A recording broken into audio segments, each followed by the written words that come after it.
मी जिजाऊ बोलते, जाधवांची कन्या, भोसल्यांची सून, शुभांची माता, भाग्य कोणते अजून हिंदवी स्वराज्याची पताका नभी अभिमानाने डोलते, लक्ष देऊन ऐका मी जिजाऊ बोलते. आमचा जन्म जाधवांच्या घरी झाला, तेव्हा आनंदाने दारोदारी रांगा काढल्या गेल्या, तोरण लावली गेली, हत्तीवरून साखर वाटण्यात आली आणि आमचं नाव जिजा असं ठेवण्यात आलं.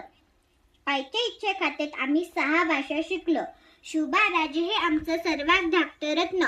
अतिशय कठीण परिस्थितीवर मात करून आम्ही शुभा राजांना घडवलं.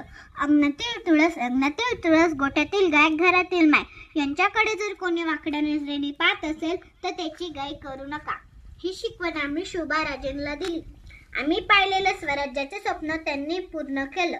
त्यांच्याविषयी जेव्हा बोलले जातं, एक होते राजे शिवाजी, भीती नव्हती जगाची, पर्वा नव्हती परिणामाची, साथ होती आई भवानीची व जिजामाताची. म्हणूनच म्हणतात, जय भवानी जय शिवाजी, जय भवानी जय शिवाजी. थँक्यू.